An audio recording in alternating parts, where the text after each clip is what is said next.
सास का लालच। सास के लालच ने परिवार को तोड़ दिया। अगर भरत आरती की बात का यकीन कर लेता तो शायद ऐसा ना होता, बात संभल जाती। परिवार की खुशियों की कीमत पर किसी भी तरह का लालच उचित नहीं है। यह कहानी एक परिवार की है। इस परिवार में सास, ससुर, बेटा और बहू थे। इस परिवार की स्थिति आम लोगों जैसी थी। सास का नाम रमा देवी था, ससुर का नाम रामलाल जी, बेटा भरत और बहू का नाम आरती था। सब लोग अपनी अपनी जिम्मेदारियों का निर्वहन करते थे, पर इस परिवार में एक समस्या थी और वह थी सास का लालच। आरती बहुत ही स्नेही और कर्तव्यनिष्ठ महिला थी। उसका जन्म एक मध्यम वर्गीय परिवार में हुआ था और उसकी परवरिश अच्छे संस्कारों के साथ हुई थी।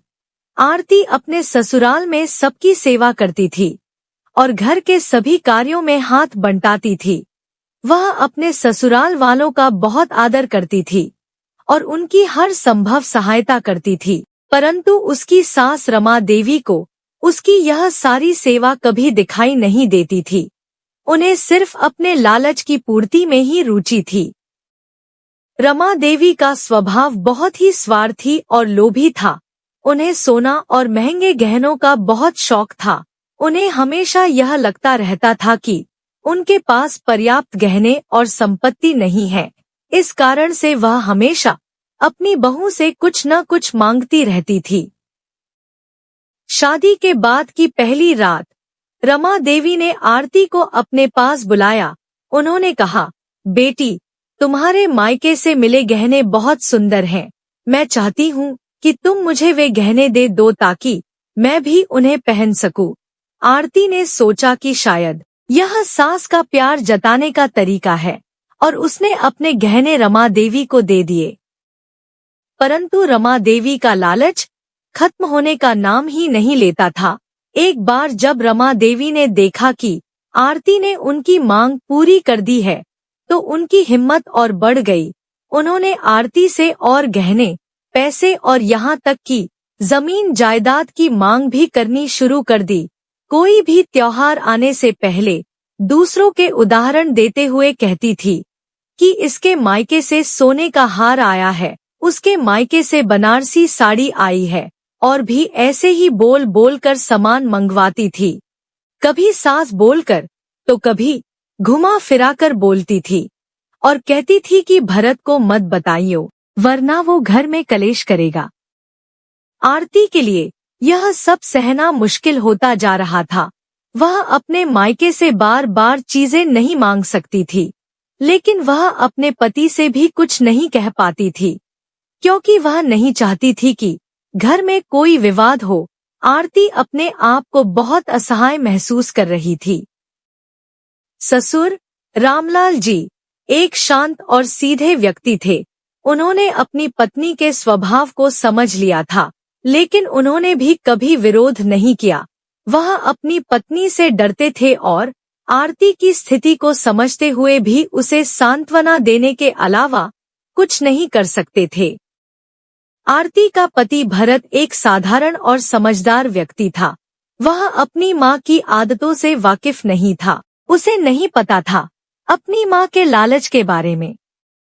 भारत के लिए उसकी माँ सबसे अच्छी थी। उसे नहीं पता था कि उसकी माँ उसके पीठ पीछे क्या करती है। जब भारत ऑफिस जाता तो उसकी माँ ऑफिस जाने से पहले बहू की मदद करती, और जब भारत ऑफिस से लौटकर आता तो तब भी उसकी माँ आरती के साथ काम में हाथ बंटवा रही होती थी। पर जो दिखता है वैसा होता नहीं। रमा देवी जी कुछ काम नहीं करती थी। वो सब तो बेटे के सामने दिखावा था। काम करने का ढोंग करती और बस खड़े खड़े इंस्ट्रक्शंस देती रहती कि यह कर वो कर। ना ही खुद काम करती थी, ना ही आरती को ढंग से काम करने देती थी। आरती अब मानसिक और शारीरिक रूप से थक चुकी थी। उसने सोचा कि अब उसे कुछ करना पड़ेगा। उसने अपने पति भरत से इस बारे में खुलकर बात करने का निर्णय लिया।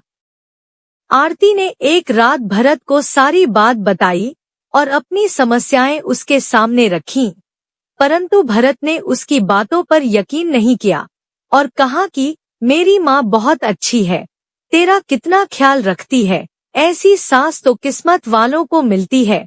तू मुझे मेरी माँ के खिलाफ भड़का रही है, कहानी बना रही है। और बहुत समय तक आरती से बात करनी बंद कर दी थी। जब आरती गर्भवती हुई तो उसे खुशी भी थी और डर भी। डर बच्चे का नहीं, ना ही इस बात का कि वो अच्छी माँ बन पाएगी या नहीं, परंतु उसे डर उसकी सास के लालच का था कि उसके मायके वालों पर कितना बोझ पड़ेगा, उसके माता पिता और भाई कैसे पूरा कर पाएंगे, उसकी सास के लालच को कैसे उनकी हर डिमांड्स पूरी कर पाएंगे। आरती को यह भी डर था कि भरत को बताया तो वो उस पर यकीन नहीं करेंगे और उसे इस हालत में छोड़ ना दें या बात करना बंद ना करे दें। रमा देवी ने बातों ही बातों में कई बार पोते की इच्छा भी जताई कि पोता ही हो। आरती का प्रेगनेंसी का टाइम बहुत ही तनावपूर्ण रहा। उससे घर का सारा काम भी करवाया जाता कि ऐसे वर्त में एक्टिव रहते हैं, आराम मत कर, और रमा देवी उसे घर का सारा काम भी करवाती। और अगर आरती कहती कि उसकी तबीयत खराब है तो कहती कि नाटक कर रही है, हमने बच्चे नहीं पैदा किए क्या, कुछ नहीं होगा, उठ और काम कर।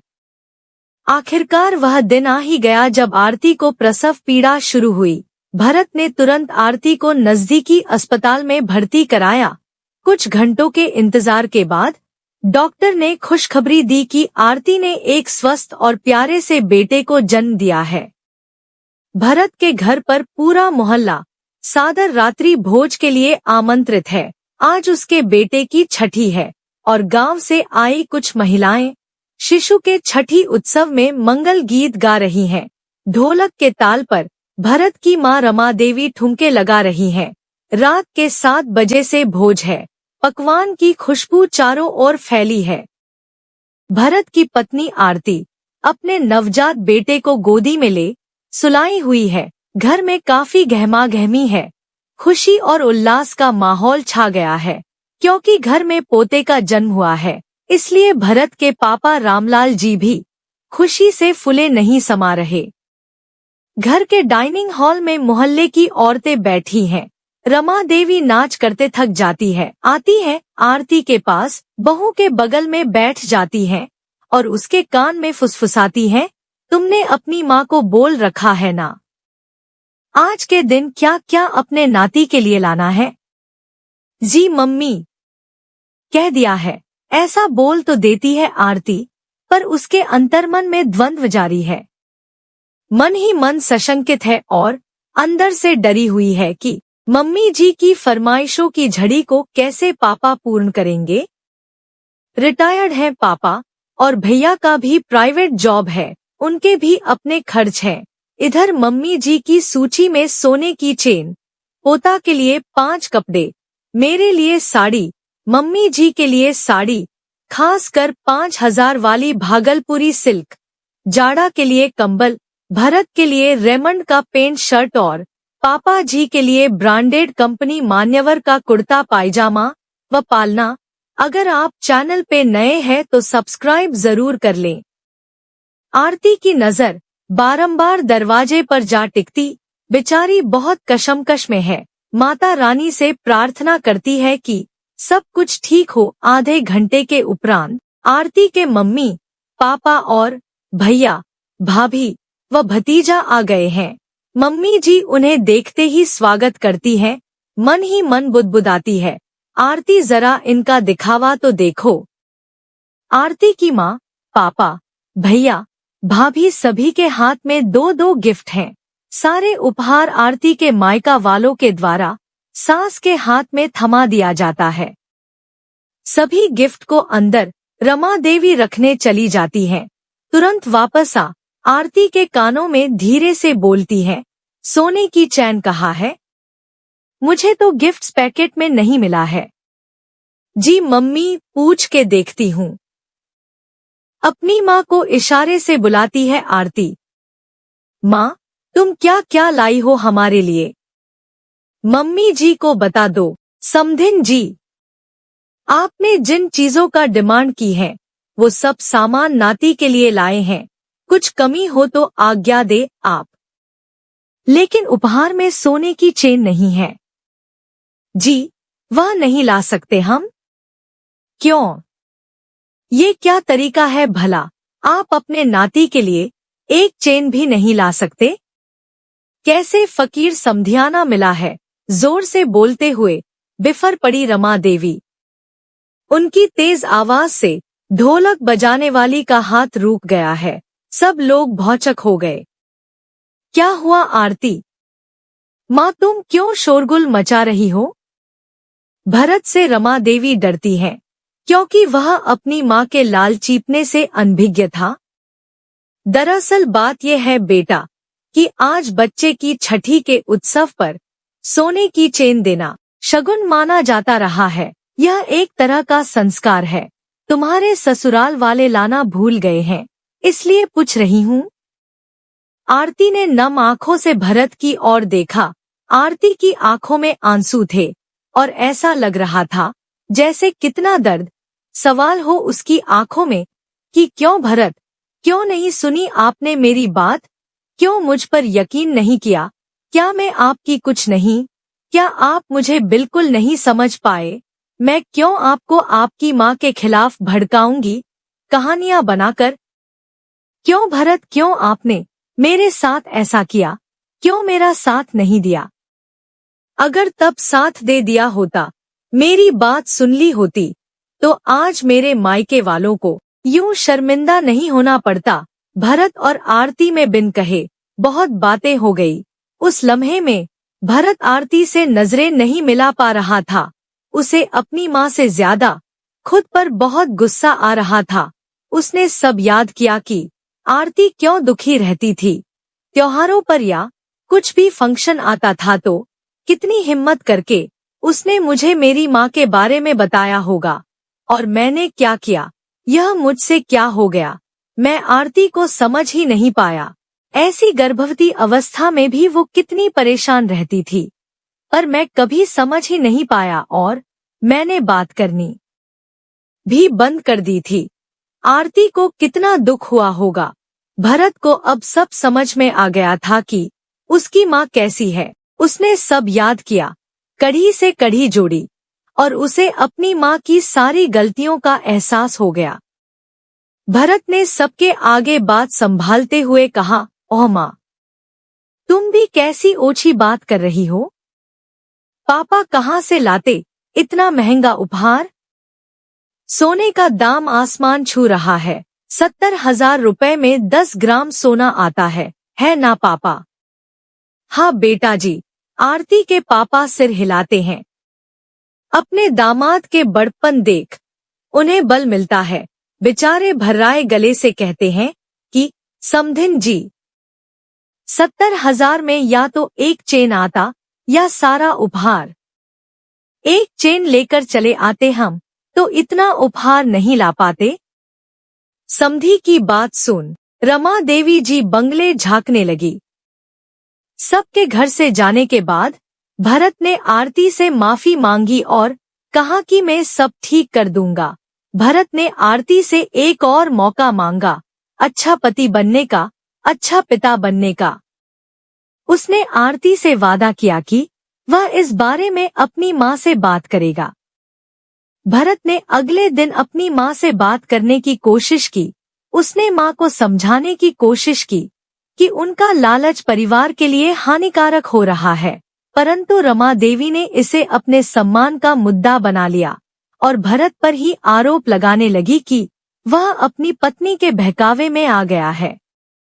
रमा देवी ने यह बात पूरे मोहल्ले में फैला दी कि उसकी बहू और बेटा उसका अपमान कर रहे हैं और उसके गहनों और संपत्ति पर नजर गड़ाए बैठे हैं। इस कारण से मोहल्ले में भी भरत और आरती की बदनामी होने लगी। अब परिवार का माहौल बहुत तनावपूर्ण हो गया था।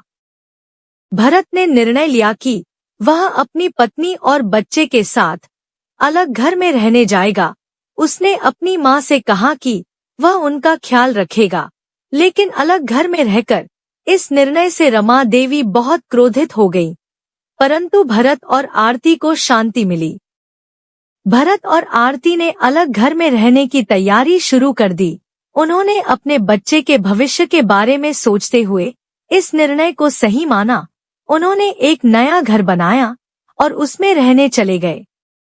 जैसे जैसे समय बीतता गया, उन्हें एहसास हुआ कि उनका लालच उनके परिवार को बर्बाद कर रहा है। उन्हें अपनी गलती का पछतावा होने लगा। एक दिन जब रमा देवी अपने पुराने गहनों को देख रही थी, तो उन्हें याद आया कि ये गहने आरती ने कितने प्रेम से दिए थे। उनके लालच की वजह से वो अपने बेटे और पोते से दूर हो गई और बेटी जैसी बहू को खो दिया। उन्हें एहसास हुआ कि उनका लालच ही उनकी सबसे बड़ी कमजोरी थी। उन्होंने निर्णय लिया कि अब वह अपने परिवार को फिर से जोड़ने की कोशिश करेंगी। रमा देवी ने अपने बेटे और बहू से मिलने का प्रयास किया। उन्होंने एक दिन भरत और आरती को अपने घर बुलाया। पहले तो भरत और आरती इस पर आने को तैयार नहीं थे, लेकिन बाद में उन्होंने सोचा कि शायद रमा देवी ने अपनी गलती समझ ली हो। रमा देवी ने भरत और आरती से माफी मांगी और अपनी गलतियों को स्वीकार किया। उन्होंने कहा, मुझे माफ कर दो बेटा, बहू। मेरे लालच ने हमारे परिवार को तोड़ दिया। अब मैं चाहती हूँ कि हम सब फिर से एक साथ रहें। भरत और आरती ने अपनी सास को माफ कर दिया और सबने मिलकर एक नई शुरुआत की। रमा देवी ने सारे गहने आरती को वापस दे दिए और कहा कि वह अब अपनी बहू को अपनी बेटी की तरह मानेंगी। भरत और आरती ने भी अपनी सास को दिल से माफ कर दिया और सबने मिलकर एक खुशहाल जीवन जीना शुरू किया। यह कहानी इस बात की शिक्षा देती है कि लालच से इच्छाएं बढ़ती हैं। लालची दूसरों का धन पाने की इच्छा रखता है। लालच का अंत कभी भी अच्छा नहीं होता और परिवार की खुशियों की कीमत पर किसी भी तरह का लालच उचित नहीं है। सच्चे रिश्ते और सच्चा प्रेम ही जीवन को खुशहाल बना सकते हैं। रमा देवी का हृदय परिवर्तन और परिवार का पुनर्मिलन यह दर्शाता है कि सच्चे पश्चाताप और क्षमा के साथ हर समस्या का समाधान संभव है। वीडियो अच्छी लगी हो तो प्लीज लाइक एंड शेयर, और अगर आप चैनल पे नए हैं तो सब्सक्राइब जरूर कर लें। धन्यवाद।